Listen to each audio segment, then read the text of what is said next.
બનાસકાંઠા ડીસામાં જ્ઞાનીબેન ઠાકોરની જાહેર સભા યોજાઈ હતી। શમશેરપુરા ગામે જ્ઞાનીબેન ઠાકોરની જાહેર સભા યોજાઈ। જ્ઞાનીબેન ઠાકોરે ભાજપમાં ગયેલા લોકો પર આકરા પ્રહાર કર્યા। ભરત ધૂંખ ભાજપમાં જોડાતા ઠાકોર સમાજે દુઃખ વ્યક્ત કર્યું। ભાજપે જેની સડેલી કેરી કહી હતી એ આજે હાફૂસ કેરી બની ગઈ છે। જે ગયા છે તે બધા હારેલા છે, હારેલા બીજાને શું જીતાડી શકવાના છે તેવું જણાવ્યું છે। મહત્વનું છે કે અત્યારે સભાનો દોર ચાલી રહ્યો છે। તમામ જગ્યાએ સભા સંબોધી રહ્યા છે।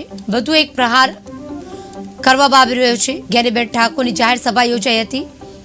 જ્ઞાનીબેન ઠાકોરે ભાજપમાં ગયેલા લોકો પર પ્રહાર કર્યા।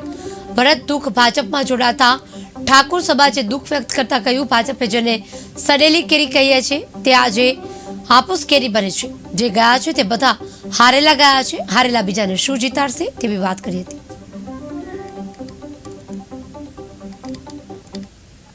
મોટો જૂઠું બોલે છે કે મારી બધી મર્યાદાઓ છે। હવે ઉમેદવાર તરીકે ડોક્ટર સાહેબ હમણાં વાત કરી કે હવારમાં ધાનેરામાં કે બધે એવા મેસેજ ચાલે છે કે જ્ઞાનીબેન અને ગુજરાત વિધાનસભાના અધ્યક્ષ એક ગાડીમાં દિયોદરથી કરી અને ડીસા સુધી થતા હતા। હવે આનાથી મોટો બમ ગોળો જૂઠો ચેવડો હોય। આને જૂઠું બોલાય તો આને પ્રવાહીમાં કરો ને તો બનાસ નદીમાં પૂર આવે। આનું જો જૂઠનું પ્રવાહી થતું હોય તો બનાસ નદીમાં 100% પૂર આવે। અને બધું કહે છે એ તો હજી અમે કે જ્ઞાનીબેન બેહી ગયા ના ગાડી